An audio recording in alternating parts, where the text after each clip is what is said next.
Okay, hello, very good evening, everyone. My name is Anurag Gupta. I'm a management committee member of ICAI Chapter, and I'm the host for today's session. And on behalf of the NEXTLEAP 2025, which is basically an initiative organized by the Institute of Chartered Councils of India, Singapore, in collaboration with BeyondSeed, under the aegis of the Committee on MSME and Startups of ICAI, I would like to extend a very warm welcome to all our founders, mentors, and participants, attendees joining us for today's masterclass number 4, and the theme is branding and marketing. So I welcome you all to this impact, and I hope that this session would be engaging, meaningful, and rewarding to all the participants. And as the theme suggests, first, I go with the NEXTLEAP theme, which is based on the 3 pillars: ideas, action, and impact. So this is a kind of a cross-border accelerator program designed to empower the next generation of visionary startups from Singapore to India. And as the today's theme suggests about the branding and marketing, this is a very important in today's competitive world. A brand is much more than a logo or a product. It's a story, or I would say an emotion or a promise that connects deeply or resonates deeply with the customers. Thereby, successful branding builds identity, trust, and loyalty. Well, but at the same time, the marketing also plays a prominent role. That's why the effective marketing brings the story that we develop through branding to life or to action or to fruition. So communicating the right message to the right audience at the right time, that's the kind of technicalities or the kind of a thing which marketing brings into the picture. So if we blend these branding and marketing together, they form the heartbeat of any business. How? Because it shapes perceptions, it influences choices, and ultimately it drives growth for the business. So today's session, we have a esteemed speaker whom I will introduce in a short while. However, we also have an esteemed panelist from BeyondSeed, and I invite Fiza Malhotra, who is a seasoned CMO and a CEO or co-founder of Beyond Marketing. And she helps in early stage startups scale across Asia. She has led growth, partnerships, and brand strategy for global B2B and B2C brands in D2C, fintech, food tech, health tech, and SaaS, which we call as software as a service. A Singapore native and London Business School MBA, her career spans Citibank, CSFP, and Space Metrics. She actively mentors with MentorVox, Care Singapore, and E27 Top 100. So without further ado, let's hear Fiza Malhotra, and I pass the baton to you. Fiza, over to you. Hi, thank you so much, Anurag, for that. I feel like you know me so well now, much more than I know you, but thank you so much. I think you've really established my brand, which is why we are sort of here today. I want to say a big hello to everybody. Unfortunately, I can't see everyone, but I hope you can hear me clearly. I was telling Anurag and Yuvraaj that I'm not the best on Zoom, so we're going to fumble a bit as we try and get the presentation up. So let me just share it and see that. This is okay? I'm going to just see if you can see my screen. I'm not sure what you can see when I do that, but can you see my screen? Can. Yeah. Okay, so just a very quick introduction because I know Yuvraaj has a lot to share and I don't want to take away too much on his time.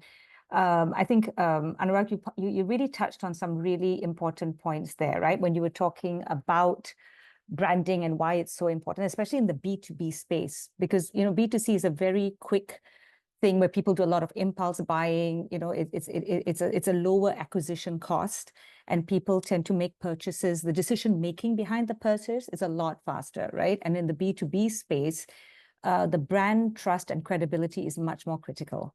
Consumers to differentiate yourself, for people to understand your brand and to have repeat sales and retention, it's much more critical. So I'm sure that you guys are familiar with the BeyondSeed ecosystem. I've changed my slide. I hope you can see that.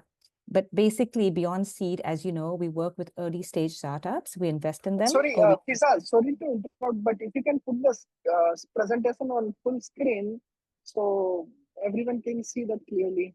Is that better? Yeah, that's better. Thank you. That's better? Okay, great. So thank you.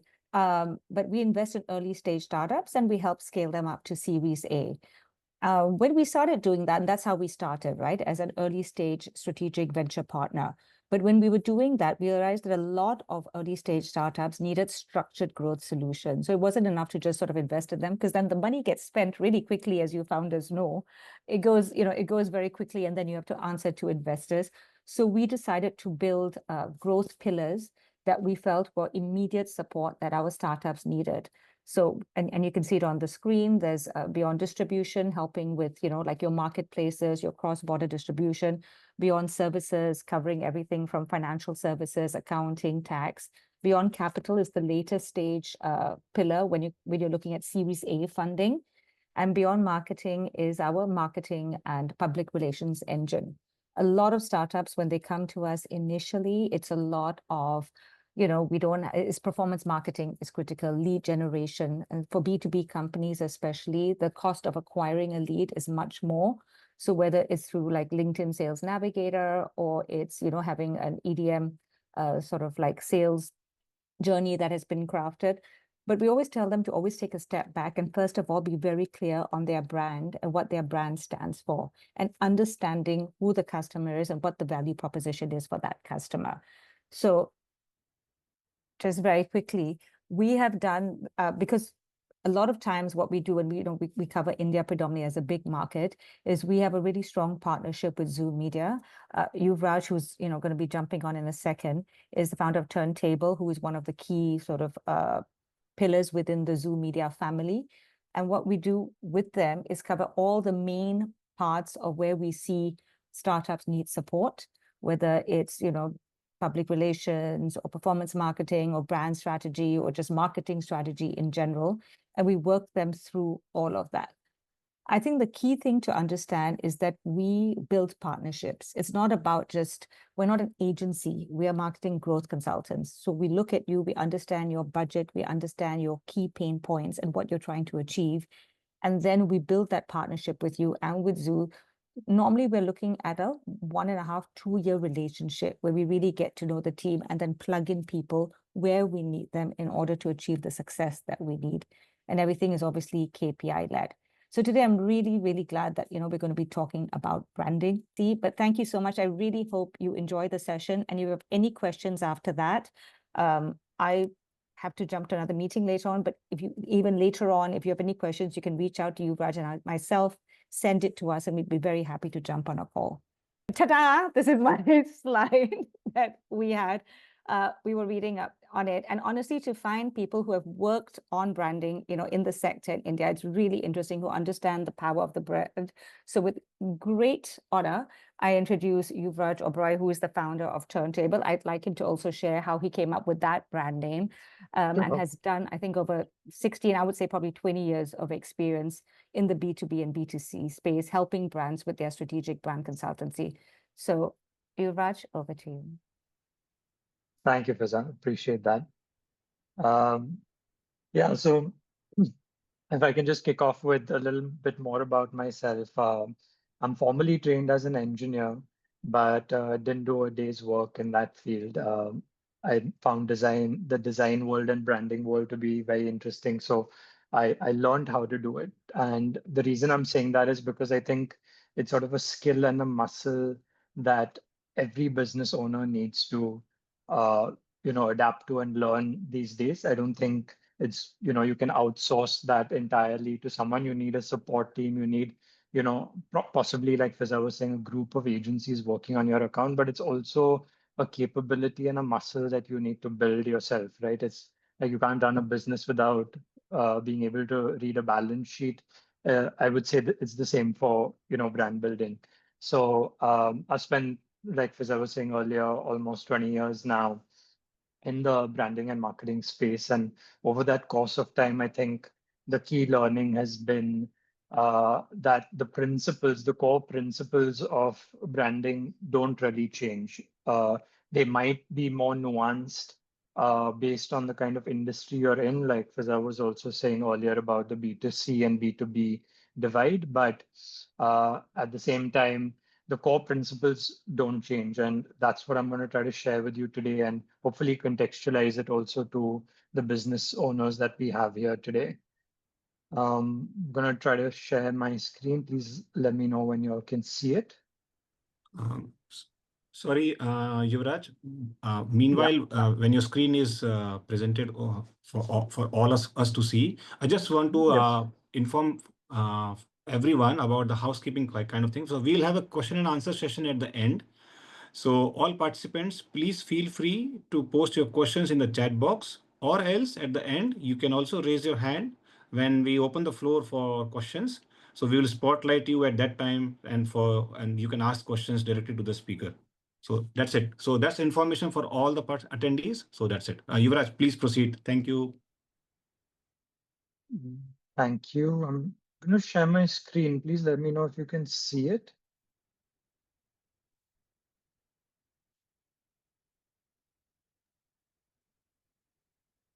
Cannot see. Maybe No, can you try again, please? It's not allowing me to share it.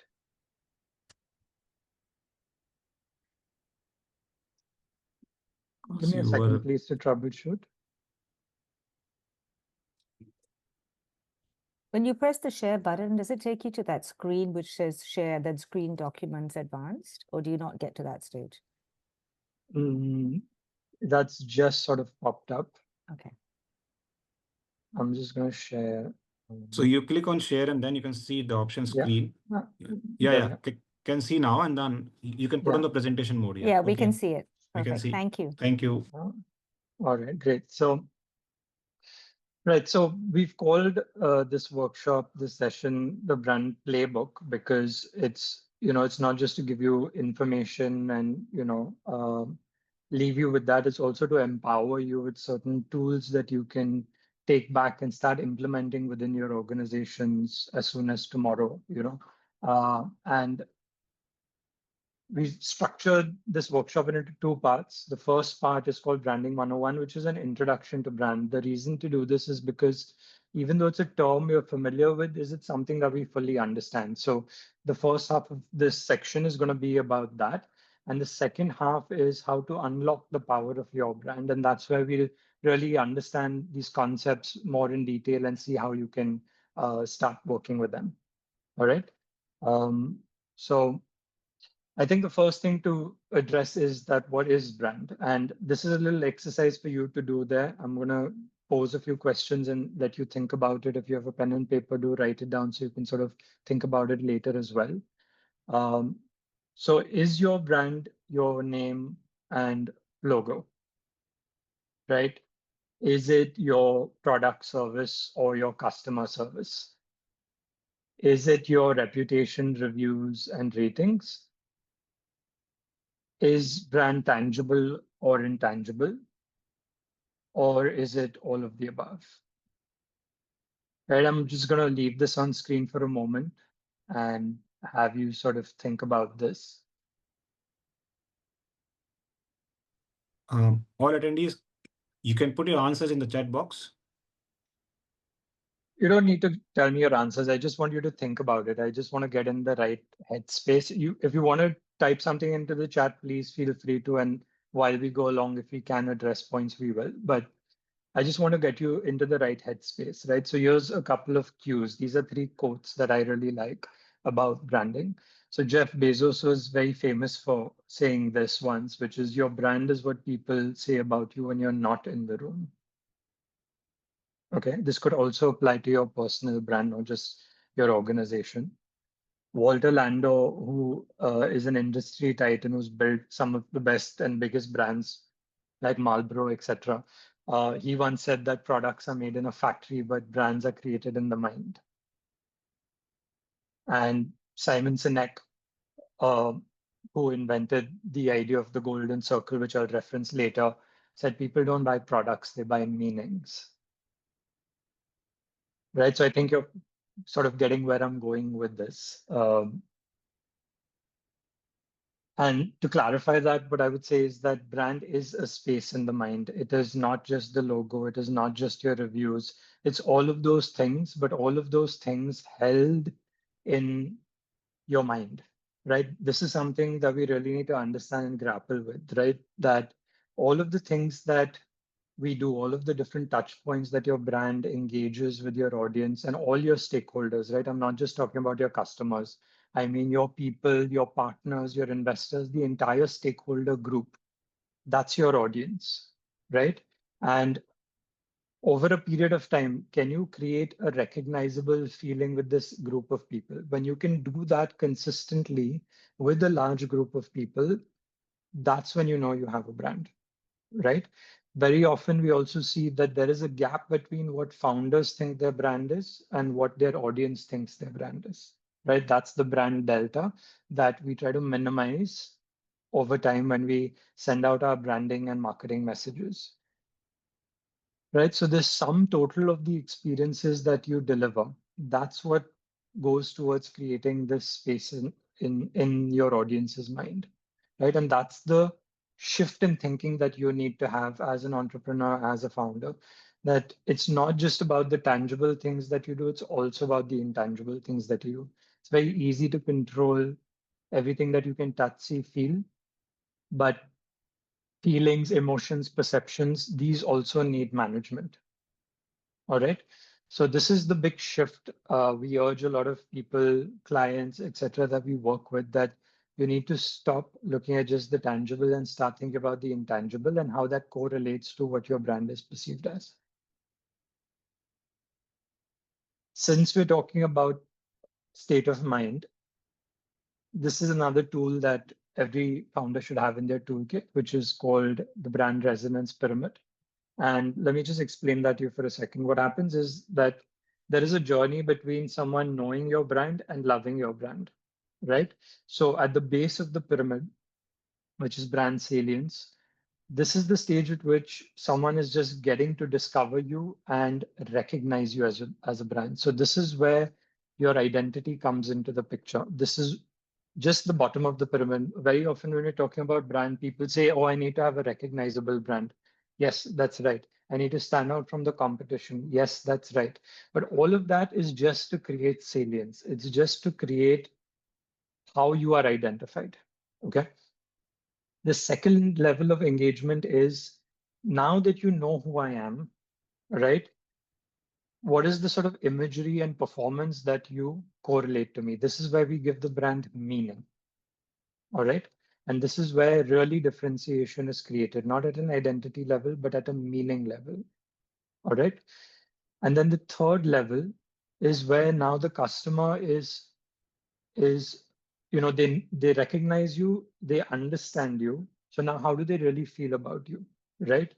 Are there certain judgments and associations that they've created with you? So as you can see over here, here's where it sort of gets split up into the emotional side and the rational side, right? Based on what your product is, what your service is like, is going to evoke a certain feeling, right? What your imagery is like is going to evoke a certain feeling, and then based on that, they're going to form a judgment, right? And so this is why consistency is important. Without consistency, you're not going to be able to get them to feel what you want them to feel, right? And eventually, the apex of the pyramid is called resonance, when you have a relationship with them.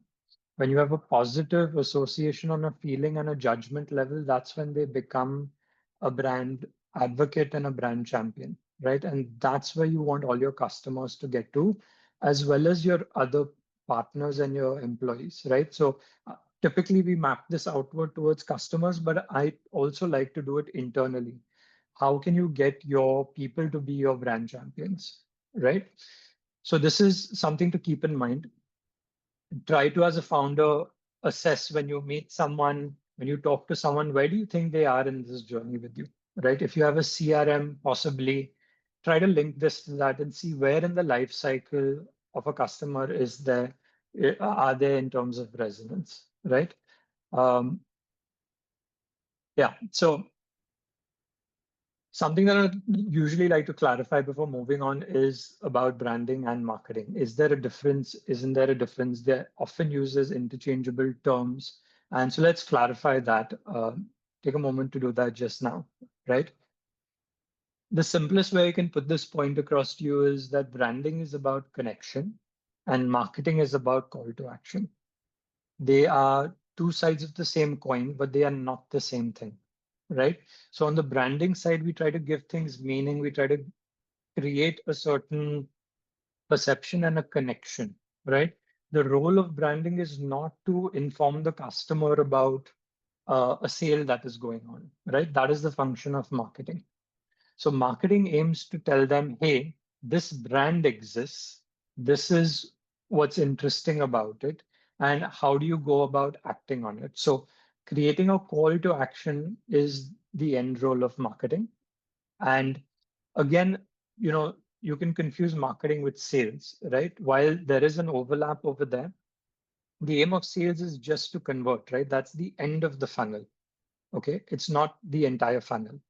So this is again something as an entrepreneur or as a business owner, as a founder, that you need to have this distinction very, very clearly in your mind, right? I think Fiza earlier talked about performance marketing and how important that is, and that's where typically people want to spend their money, right? That okay, I spend X on marketing, my ROAS is going to be 3X, right? But what is the brand that you're selling, right? It's not just about the product that you're putting out there. People need to buy into your brand. Your product is going to change over time, it's going to evolve over time. So if you ignore branding early on and you're just doing marketing, I think that's a wasted opportunity, right?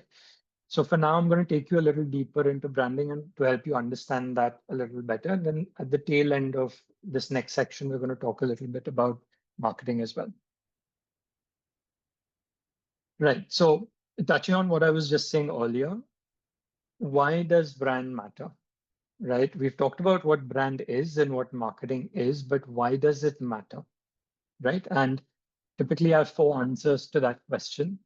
The first one is that even if you have the most amazing product out there, eventually it is duplicable, right?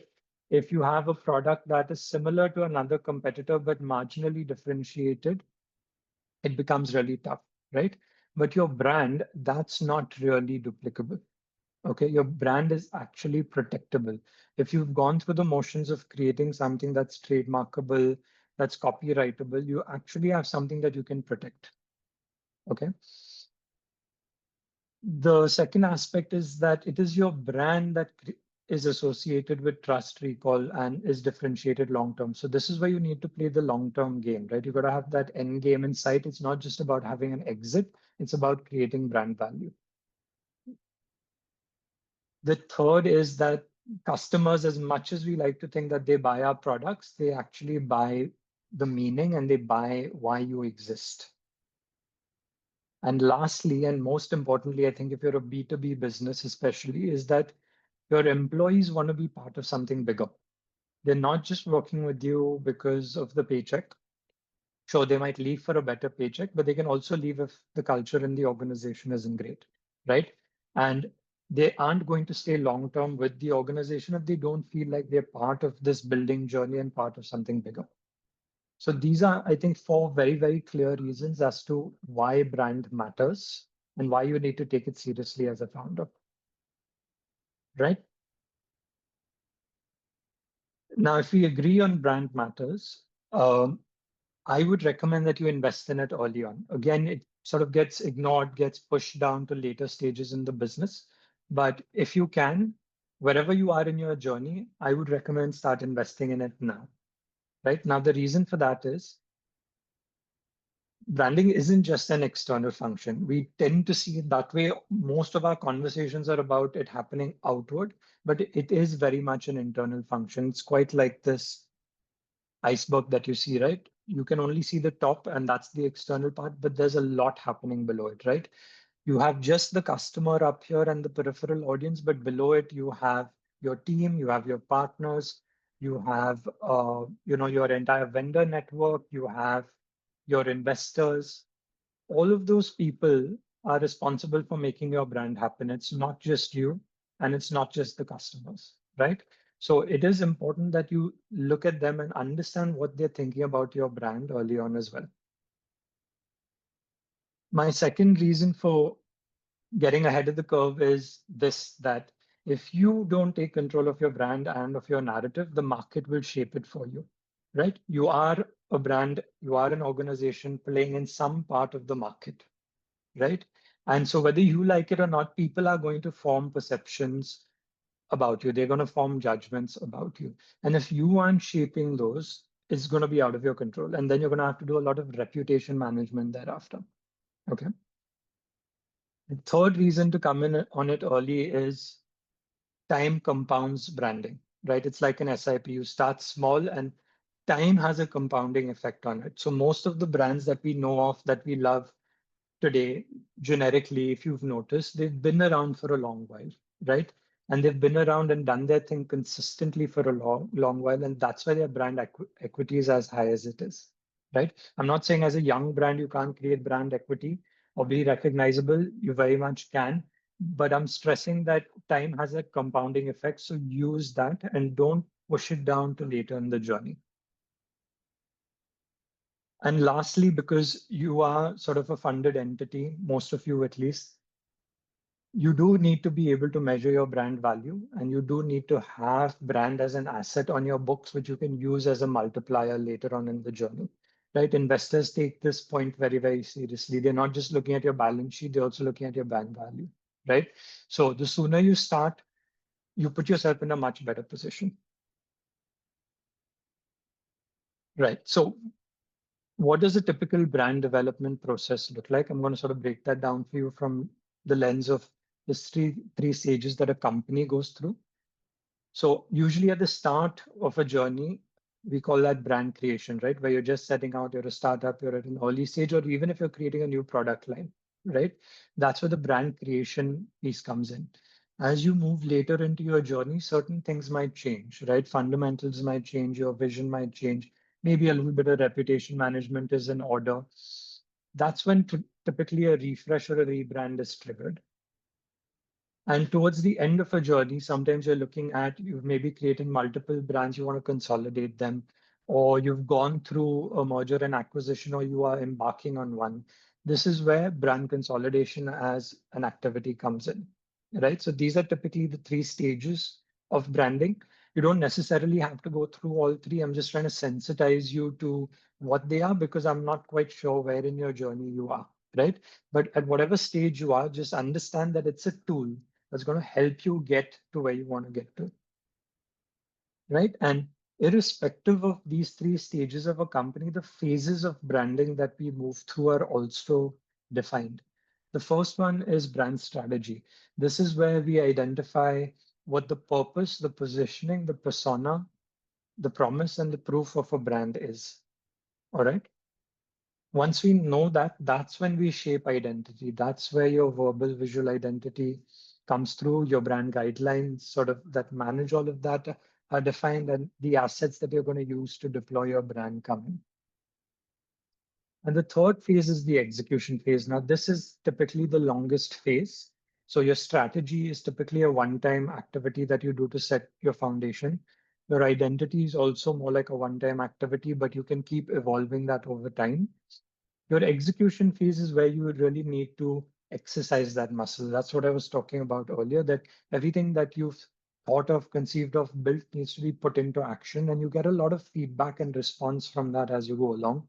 So what I would typically recommend to founders is that even though these are phases, don't look at them as a linear curve process. Look at it as a circular process, right? That you've come up with your strategy, you've come up with your identity, you're going to test it, use it, and you're going to refine it over time.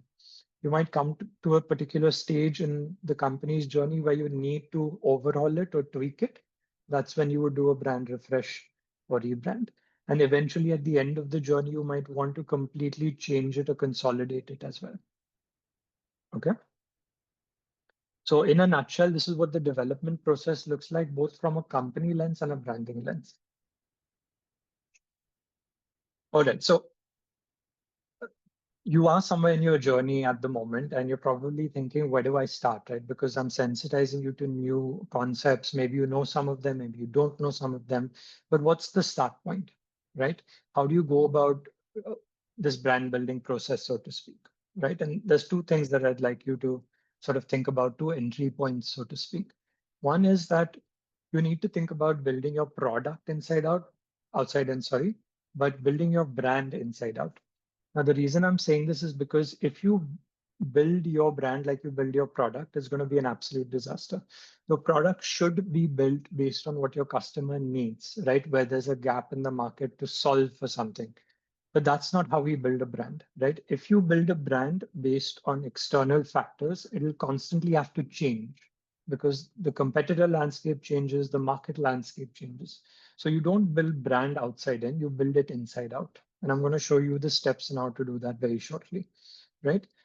The second thing is that while it is really important to focus on your customers, please do that, but also focus on your people and culture because they are the one delivering the brand, right? It's not the customer. So again, there needs to be a brand customer fit, but it is not built around the customer. It is built around you as the founder, your mission, and your people. Okay, so these are the two entry points that you need to think of targeting simultaneously when you're building out your brand.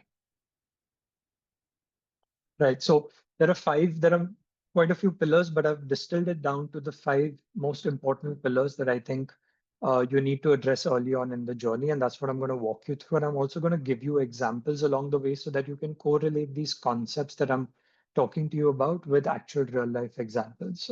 All right. So the first one is called brand purpose. Now, purpose is about why you exist as a brand.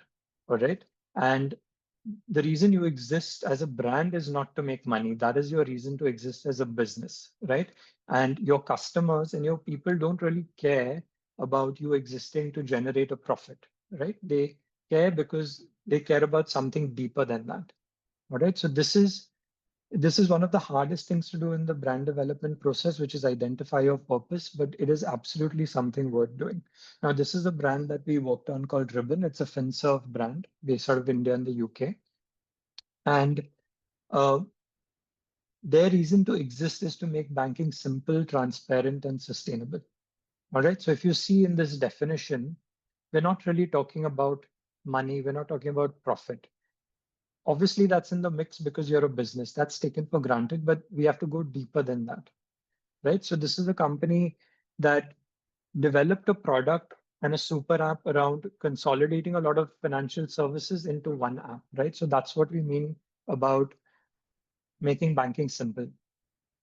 But there's tons of people doing that, right? That reason to exist can't be good enough because there's tons of super apps. There'll be more in the future, and everyone's sort of going after simplicity.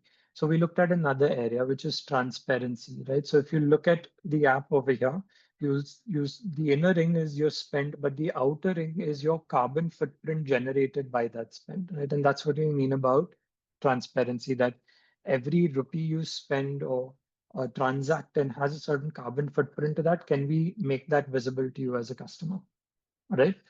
And the third thing is that, okay, now that I've made it visible to you, what can you do about it? If I don't give you a next step, you're going to feel hopeless about the situation, right?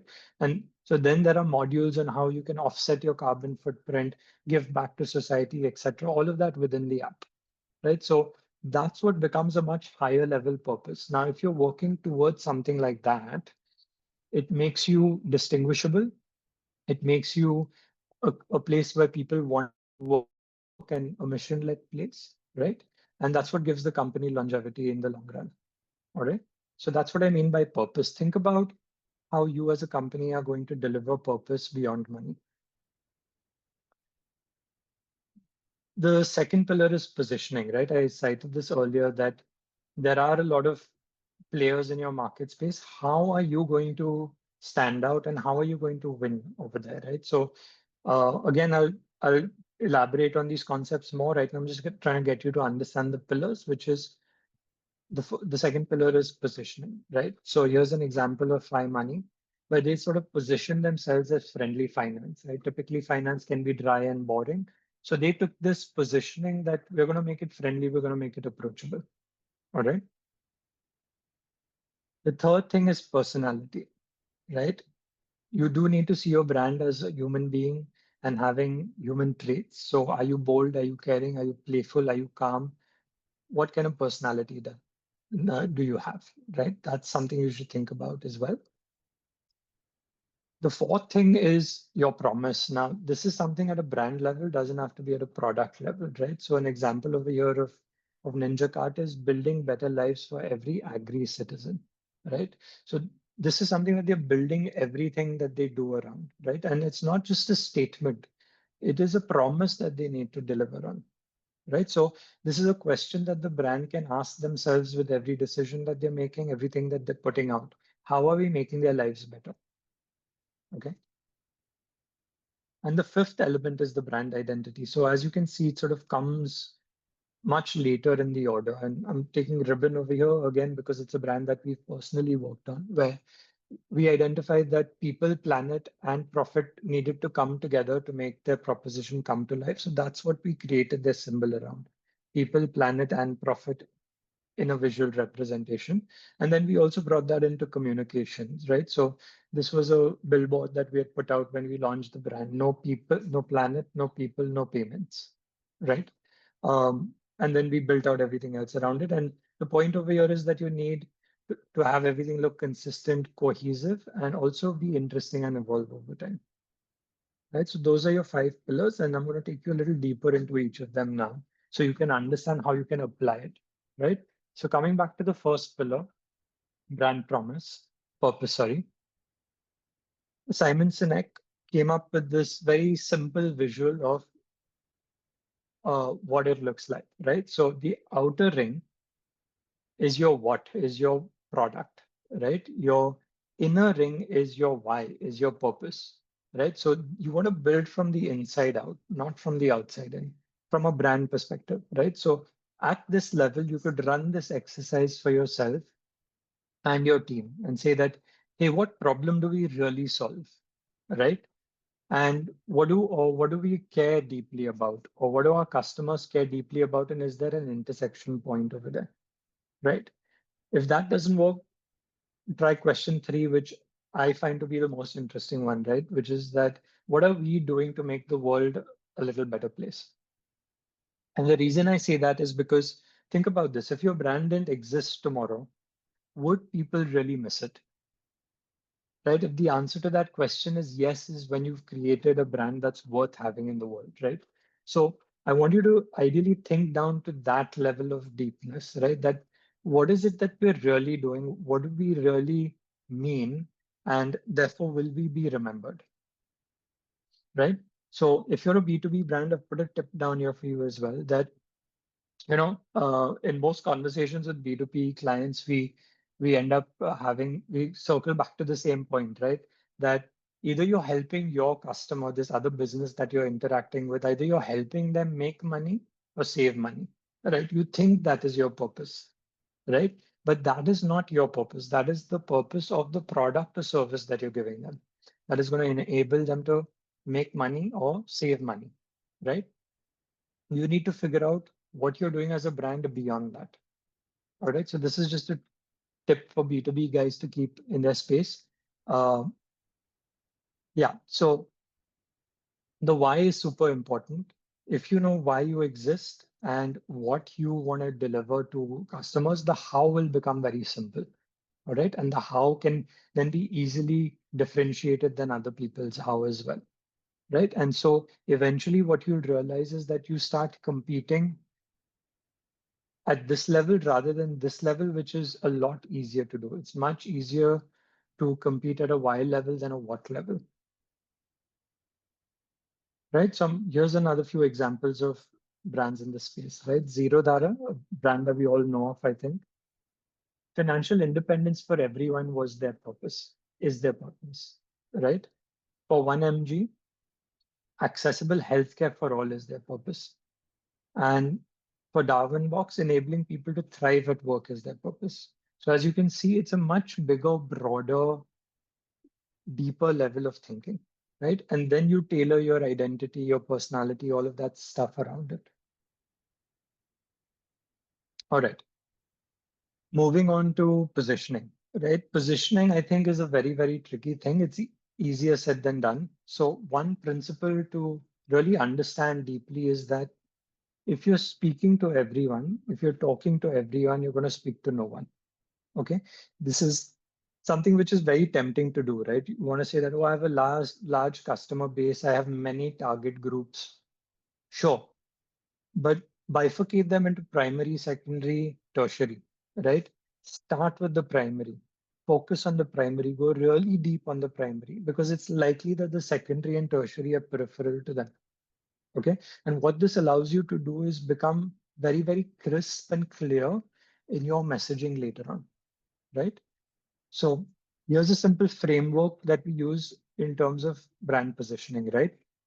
And it's easy for you to define this for yourself on your own. Who is the audience that you are catering to, right? What specific need do they have? How is your brand catering to that need? And what are the unique benefits that your brand or product provides? All right. Again, this needs to be distilled into something very, very simple, into a statement that you can remind yourself of.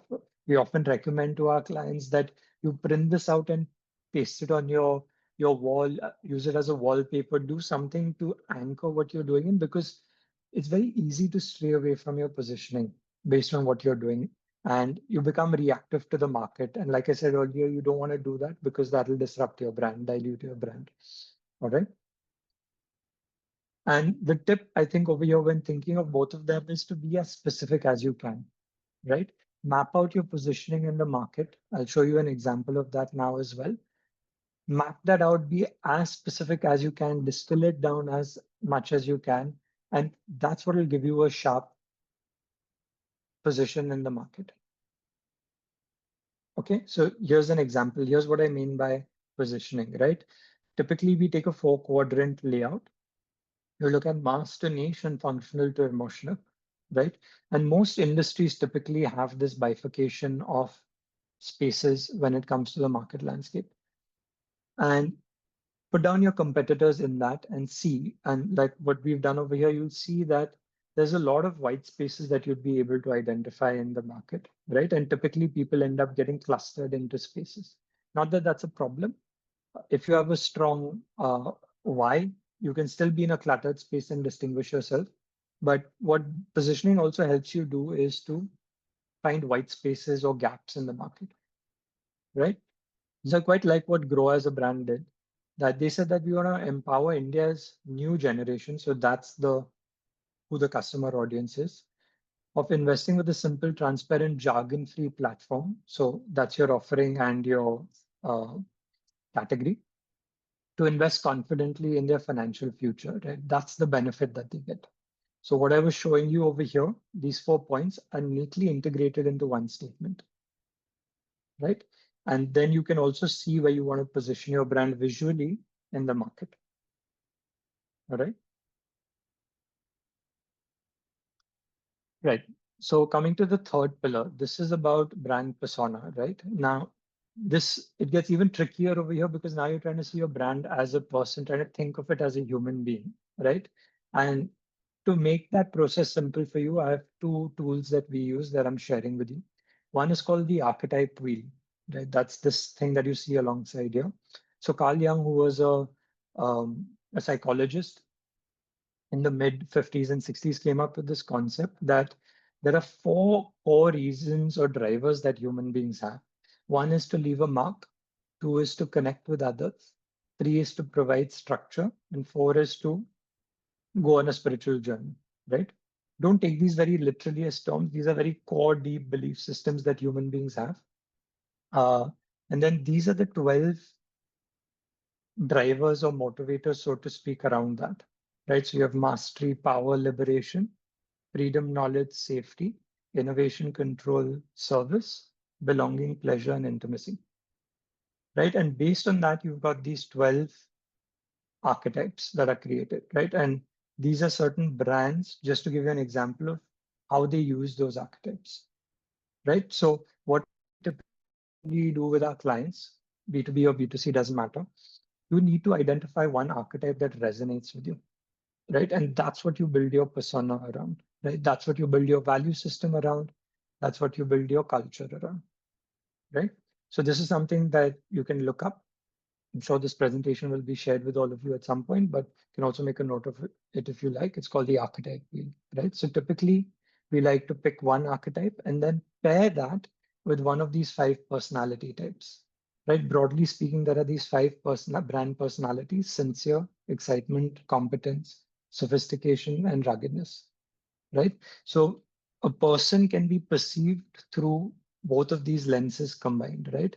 So for example, we all know Nike, we've heard of the brand, we know of the brand. It's all about mastery, as you can see, right? They're always talking about championship. They're talking about the best athletes. They're not talking about number 2, number 3, number 4. They're talking about number 1, right? That is the hero, right? That's the hero archetype. We're always aiming for number 1 to be the best, right? And if you think about the personality of that archetype, it's about excitement.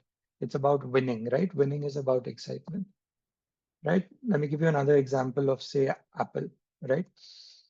Because again, I'm sort of referencing brands here that we've all possibly heard about, know about, feel the same way about, right? That this is a creator brand. Again, you've got Microsoft and you've got Apple, both sell computers, right? But you feel about them very differently. Apple's position themselves as giving you giving you access to your own creativity, right? And its personality is that of sophistication, whereas Microsoft would be about competence, right? So now that I've told you about 2 competitors, they've both taken very different positioning strategies and different personas as well, right? And over a period of time, they've built out their messaging, etc., to reinforce these 2 things. So here's a chart. I reference these same brands uh, up until now, right? And here's a chart for you to correlate now to them, right? So Zero Dara is a brand that is a sage type archetype, right? Where they're giving you that knowledge, right? And they're giving you the ability to take charge of your own financial freedom. And their personality is that of competence, right? I also mentioned Phi earlier, right? So now they are an explorer-led archetype, right? They're helping you sort of explore different ways and understand different ways of finance, right? And they have a more playful, friendly, I wouldn't call them excited, so they come under the rugged archetype, right? So each brand typically should have a core archetype and a core personality, and that's what sort of helps you be unique in the market, right?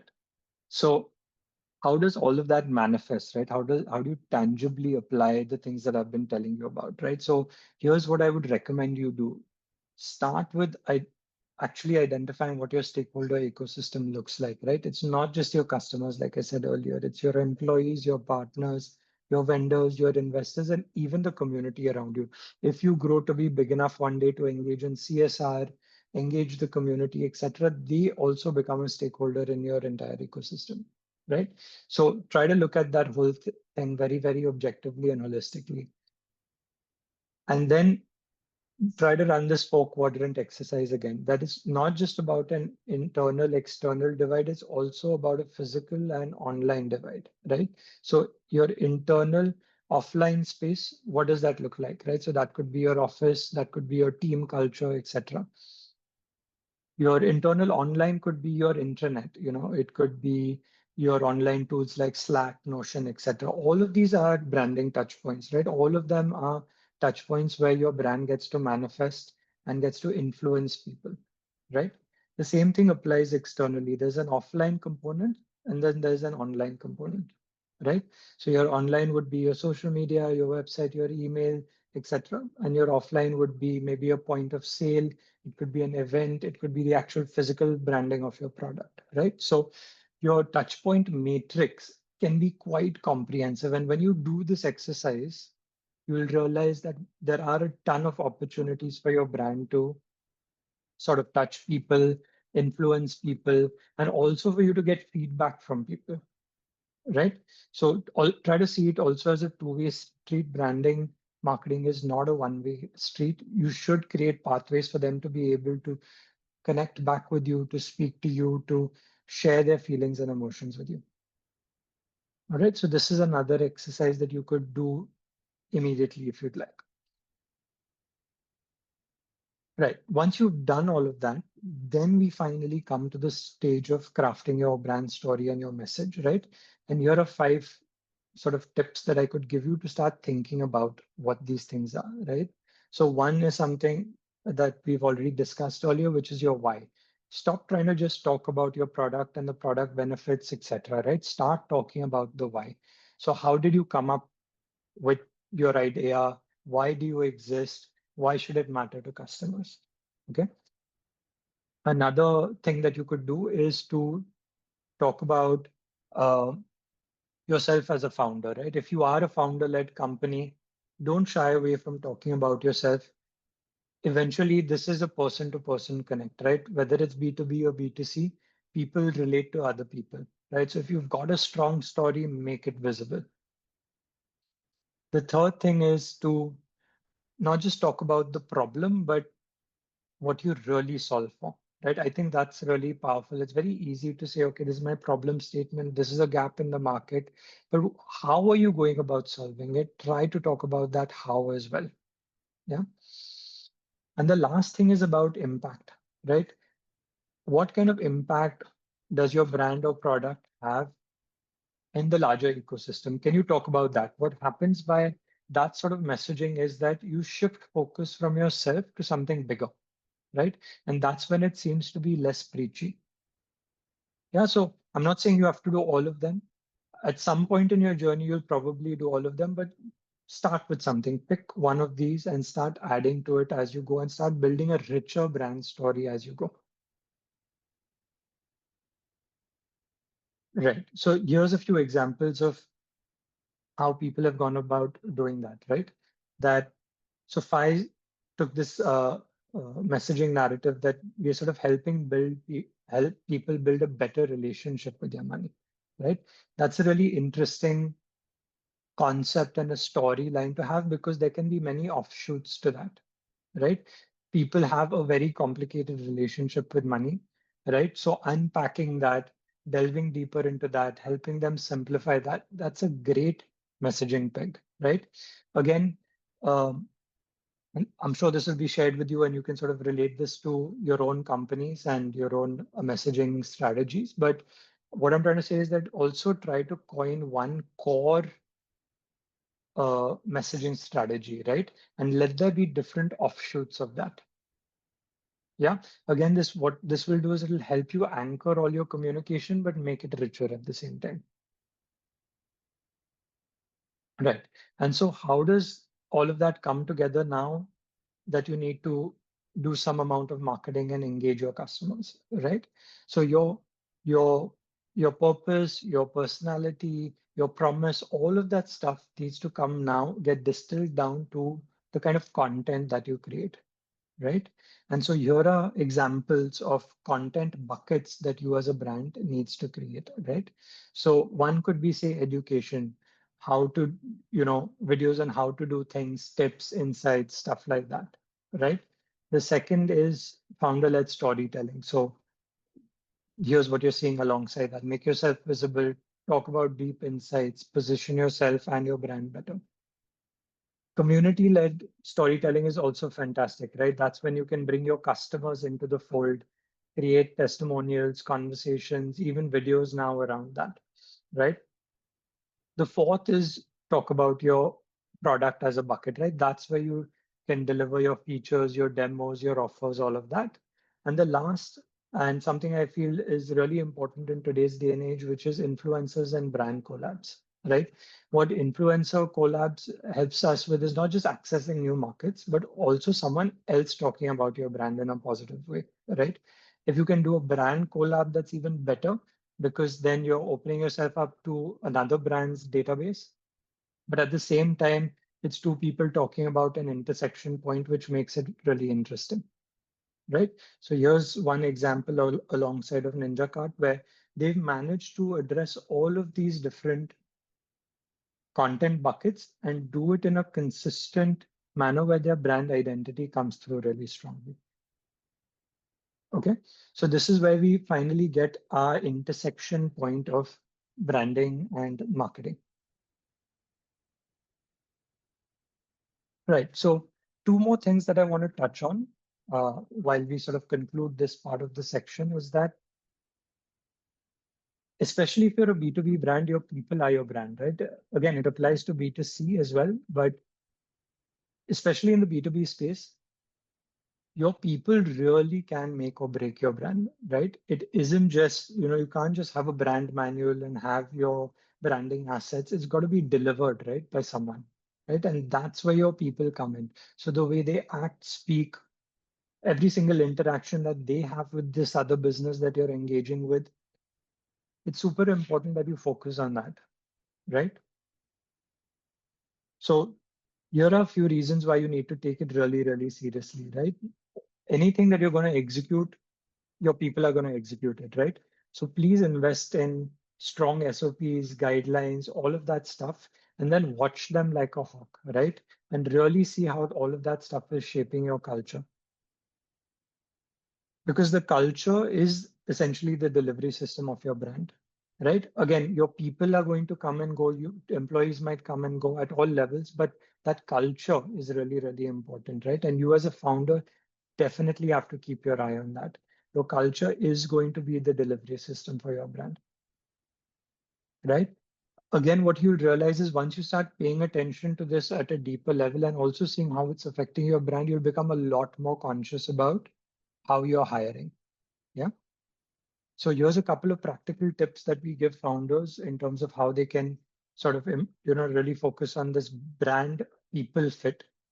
One is have a brand orientation kit. So when someone new comes into your organization, orient them to your brand. I have maybe, if you can't deliver it in person, have a video that does it. If you can deliver it in person, do it in a workshop format, right? But right at the start of the journey, orient people to what your brand stands for, what it means, and how they need to deliver on it, right? Once you've done that, maybe have a quarterly internal brand workshop, right? This is where you can have that back and forth on brand. And it's not just a one-way street, but your people also get to talk about their experiences, right? Another thing that you can do on a day-to-day level is to have a defined brand language, right? So what we do when we're working on the verbal identity of a brand is we create uh, a language system, right? So there are certain terms that you want to say and don't want to say as a brand, right? If you aren't internalizing that on a day-to-day basis, it's just not going to happen, right? So having a nice do's and don'ts list in front of you again in terms of language and using that daily also helps shape your culture in a really effortless way. Right. Another thing you can do is bring your brand into your space. We always see people ignore this. You just have maybe a signage at the entry and a few things around your space, but your physical space is really a great way to mold your people. Right. And don't just put that up once and forget about it. Also design it in such a way that it's dynamic and you can keep changing it and adapting it in time, and you'll see the kind of influence that this has on people. Right. And the last thing is that as a founder, go back to that thing that you're building, right? You are definitely reminding yourself of it, that what are you building? What are you shaping this company as, this brand as? But reinforce that with your people. Really, really make them feel like they are building something much bigger than themselves. And you'll see how positively they're able to, approach work, go that extra mile, take that ownership when they feel this. All right. So your people are your brand. Please think about that. Please do one or more of these things to orient them towards your brand. Right. And the last thing that I'll sort of leave you with certain tangible marketing strategies if you're a B2B brand is that, I don't know why B2B brands face difficulties when it comes to marketing. They think, oh, B2C is simpler, but actually part of me thinks that B2B is easier in some ways. Sure, the life cycle of conversion may be longer, but in terms of strategy, I do think It is quite simple, and that's what I want to share with you really quickly over here, which is that you as a B2B company actually know who your customers are, right? You can actually name them, identify them. B2C companies find this very difficult to do, right? You don't know the specific name of the person that you're going to sell to. You may know the kind of group that you're selling to, but you don't know the actual name of that person, right? But as a business, you do, right? So please stop doing these bulk generic marketing tactics and become more strategic and targeted, and also start tailoring your message. I think that is the key insight for B2B marketing. All right. Now, if you're able to do that, the second thing I think that we sort of ignore is service, right? Again, like I said earlier, your product may be duplicable, but your brand and your customer service isn't, right? So really upgrade your service, right? This is a marketing strategy because it becomes a differentiator, all right? It's very difficult to duplicate another company's level of service, right? Also, that service is something that drives customer loyalty and eventually creates brand champions and advocacy, right? They may not talk about your product as much as they might talk about the kind of brand that you are. All right. And lastly, why I think service is really important to today's day and age is because people are fed up of talking to bots, right? So humanize your brand, like I said, definitely double down on service. So a couple of tips to leave you with in terms of strategies over here is that tailor your content to the kind of companies or even the employees that you're speaking to, right? Do an activity with your business heads, with your marketing guys internally. Actually name the companies. You can go look at LinkedIn and you can see the employees of these companies, right? So you actually know who is the person that I need to reach out to. Tailor your content to them. And by that, I don't just mean start an email with, "Hi, Anurag," and then put the same generic thing in there. If you know Anurag is from a particular company, look at what their problems are and tailor your messaging to them. Okay. Create shareable content which people within that organization can do. So if you can't reach Anurag directly, then you can sort of create content. Maybe is the CFO of this company. Create content for the rest of the employees saying that, "Hey, does your CFO know about this?" Right? And they'll get it across to him. Right? This is what I mean by be super strategic and super targeted in your messaging. Lastly, if you have a CRM or if you have some sort of data tracking mechanism, try to identify your brand champions and create them into brand ambassadors, right? Don't just take testimonials and put them up on your website. Nobody's reading testimonials these days, okay? You need to create some sort of interesting content, humanize that content. So try to find who these brand champions are and create UGC content from them. All right, so quickly to summarize, common branding mistakes that you want to avoid is don't directly start with creative execution, start with strategy. Stop copying what your competitors or your category is doing. Sorry, there's a typo there. It should say category language. It's very easy to fall into this trap of your category. Try to step out of that. Again, if you start thinking strategically, you will avoid that. Okay. I can't tell you how many times we've come across this. People don't have trademarks for their brand. Okay, if you don't have a protectable brand, there's no point in advertising it because over a period of time, you are going to face challenges. So wherever you are in your journey, pause for a second and check on this. Okay, and if you haven't done it already, try to do it now. Another point we see very often is that people get complacent and their brand stagnates. You think that, okay, I've set a particular brand language, now I can't change it. No, your brand should evolve over a period of time and keep with times. And lastly, don't overpromise and underdeliver. All right, be very careful about that brand promise being something you can deliver on. And the last thing is, as a founder, a mistake is that you're not experimenting enough. Try different things. It's okay if a few things don't work out, you learn from them, but try new things. Don't get stuck. Don't get complacent. All right. So the checklist looks something like this for your brand. Have a clear purpose, have a tight positioning, define your personality so that the market doesn't do it for you. Have a visual identity system that you can apply consistently and evolve. have authentic and compelling storytelling, and align all of the above to it. Align the content to all of the above, right? I'm going to leave you with all of this. I know I've gone on for quite a while now, so I'm going to conclude with this, which is that all of this stuff can seem really overwhelming, and branding is a long-term journey. It's not a one-time activity. So as a founder, you do need to fall in love with the process of branding and marketing, right? If you think it's a job, if it's something you think you can outsource to somebody else, it's going to be a disaster. You need to fall in love with the process, right? And when you do that, you'll realize that clarity is the most important thing, right? Trends are going to come and go. Market is going to change. Customers are going to change. Your clarity is super important. Once you have that, you can build inside out, and you can start to address all the intangibles that we've spoken about thus far. Apply your brand consistently once you know what these intangibles and tangibles are. Invest in systems and culture, not just in people and assets. And definitely start early. Don't wait for the next quarter or the one after that. Start today. And lastly, never stop evolving your brand. Because no matter what happens, this statement lies true that a product is something you sell, a service is something you sell, but it is a brand is what people eventually remember. Okay. So I'm going to leave you guys with that. Thank you for listening to me, and happy to take any questions if there are any at this point.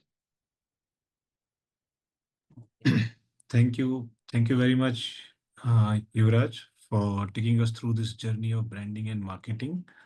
And I believe all the attendees must have got a deeper insight into what branding is and what marketing is, kind of different meanings to those. And what I like about this, you also shared some quotes about, and then one of the good, important one of the cue you shared is about your brand is what your people say about you when no, you're not in the room. So that's what the people remembers about the brand. There's a space in the mind that is important key. So as you are keep telling this continuously over your session, brand is about connection and marketing is about call to action. So that's the key That's message right. I can say, the kind of a takeaways we can say, and as an attendee for myself as well.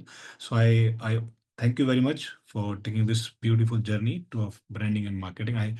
And now I open the forum for question and answer sessions to all attendees.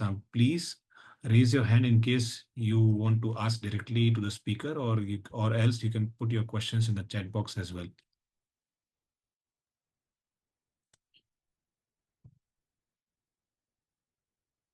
Anyone? Are we able to see the? Yeah, maybe Yeah. I can read out the questions, but provided the attendees come up with some questions if they have in their mind. Right. Yeah, it'd be better if they can come online and ask it directly, and we can have Yeah, an that would be better too. interaction. So both options Yeah. are there. So in case you want to ask questions directly to the speaker, please raise your hand. Anyone?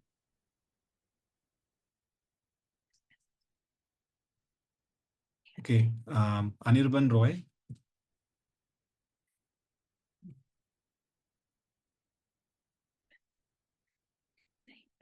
Yeah, so Anirban Roy, please ask your question. Yeah. Hi. Excellent presentation. Thank you, Yuvraj. My name is Anirban. I'm also the founder of Grow Global, and we are actually in this cohort for BeyondSeed. I have one question for you. During my Yeah. I give a lot of relevance to brand as well. And when we are building a brand, as a small startup, when is a good time to actually invest in bringing a marketing agency into the picture and defining the whole strategy, working on the fonts and all the messaging across all social media and everywhere. So when is the good time for a brand to do that, or a startup to do that? So let me just clarify one thing over there. Get a branding agency to do that and not a marketing agency. Okay. Correct. As I said, that there's a distinguishing factor between the two. So to answer your question, I think you're asking me when is a good time to bring a branding agency into the fold to define your brand strategy, identity, all of that stuff, right? The answer to that is quite simple. Do it as early on as you can, because that's what sort of anchors when you do a brand strategy session, for example, right? It gives you as the founder immense clarity. If you have clarity, you can sort of pass that on to your people. If your people are clear on that, they can interface with customers much better, right? So definitely, I think you should do that at the start. Doing just an identity exercise, a visual identity exercise, working on colors and fonts without having a clear strategy is not very effective. The reason I say that is because it becomes very preference driven, right? Why pick orange over purple, right? There should be a reason to do that, right? So uh, go through the motions, as I was saying earlier, to have strategy, identity, and then execution uh, as part of the entire branding exercise. And yeah, it's a matter of cash flow eventually, right? And if you're a funded organization, maybe you can make a certain part of your funding available for this as an exercise, because like I said, it is an investment into the company. It's not a feel good factor. It's not a nice to have factor. It's actually a must have factor.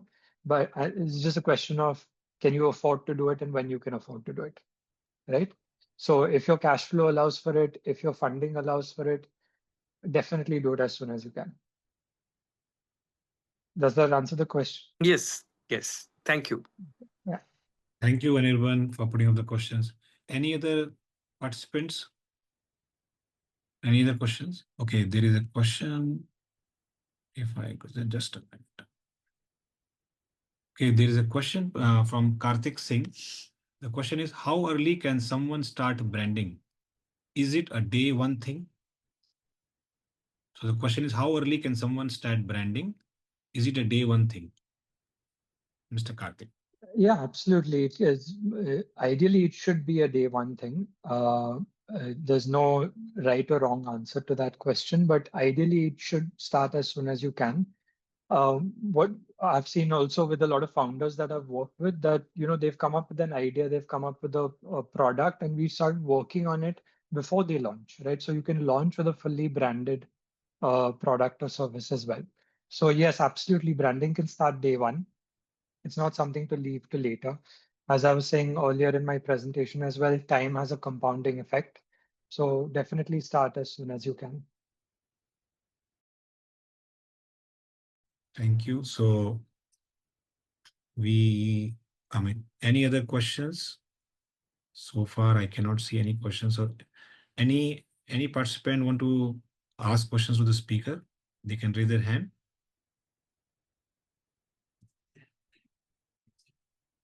I think one question from my side, Okay.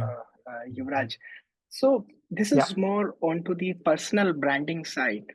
So we see often nowadays that where we have these new age startups, the founders are also building their own brand.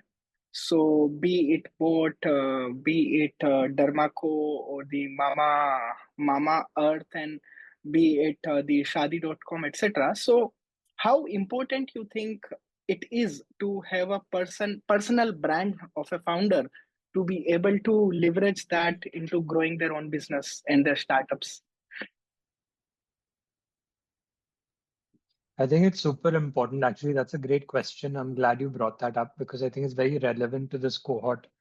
I sort of cited this earlier as well, right? Saying that if you don't define your brand, the market is going to define it for you, right? So that applies to founders as well. Founders do need to take charge of their own personal brand. The same thing that I was saying to you to do as an exercise for your own brand, which is what kind of archetype are you, and what kind of personality are you? You can easily take that and correlate that to your personal brand. Okay, that's as an exercise.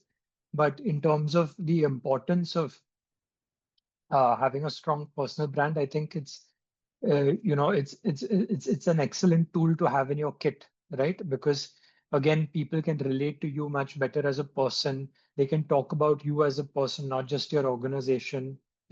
Even when it comes to hiring people, then down the line, right? You want to go work for that person, right? So the classic Apple story, right? Everyone wanted to work for Steve Jobs, right? Uh, it's a different story what happens when you go in there and you see the inside out thing. But at least from the outside in, it creates a certain perception, right? It creates an aura around the company. And so then what happens is that you've got a much stronger story, right? You've got the founder story and you've got the brand story. The combination of two is something that can give you an edge. When you're competing against someone, let's say, who just has a brand story, right? This gives you that little extra juice. It helps your customer, like push them over the edge if there was a question in their mind, right? Because now there's a stronger emotional connection. So if you're willing to come to the fore, not all founders are, and I don't think that's a problem. If you are comfortable coming to the fore, do that, right? Be a founder-led brand in the public space. But then you have to be very, very careful and conscious about crafting your narrative, right? You can't say one thing one day and do something contrary the other day, right? Because now you're building your brand in the public domain, right? So it is a commitment. It is doable. As you can see, tons of founders have done it very successfully.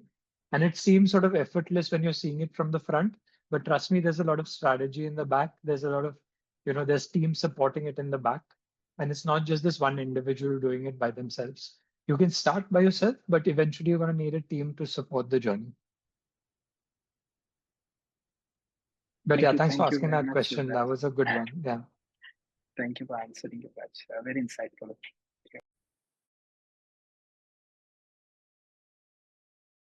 Yeah, I think we don't have any more questions. Thanks, Kushal, for putting up this question. This is very relevant in terms of starting kind of a entity or organization on your own. So our personal branding is quite also makes more sometimes prominent in starting your own venture or something.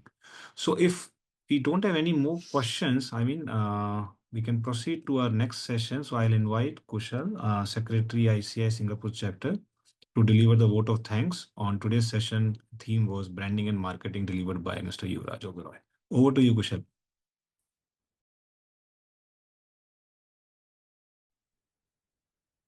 Thank you, Anurag. Great. Thank you, everyone, for joining in the masterclass today. And as we wrap up this masterclass on branding and marketing, on behalf of the Next Leap 2025, organized by ICAI Singapore Chapter in collaboration with BeyondSeed, under the aegis of Committee on MSME and Startup of ICAI, I extend my heartfelt gratitude to all of you for joining. Special thanks to you, Mr. Yuvraj, for such an insightful sharing and the nuggets of wisdom that you share in terms of branding, marketing, and how to position the brand and startup rightly in among the customers, how to craft the authentic brand and building visibility, at the same time connecting emotionally with the audience. Thank you very much, Yuvraj, for taking time and sharing the insights with us. Thank you, Anurag, for excellently managing the webinar as an MC. And we also thank the CPA Australia for being a partner with us, and MSME and Startup Committee of ICAI and BeyondSeed for the constant support. Thank you very much, everyone, and we will see you again in the next masterclass. Over to you, Anurag. Thank you. Bye-bye. Thank you very much, Kushal. So I think with this vote of thanks and with this excellent session delivered by Mr. Yuvraj, and we have completed another round of masterclass in this Next Leap Initiative 2025. And with this, all attendees get a meaningful and kind of insights, valuable insights, which they can employ or which they can actually apply in their ventures. So with this, we can end the session for today and looking forward to the next masterclass of the Next Leap Initiative 2025. Thank you, everyone. Thank you, everyone, for attending. Thank you. Bye-bye. Bye-bye. Bye-bye.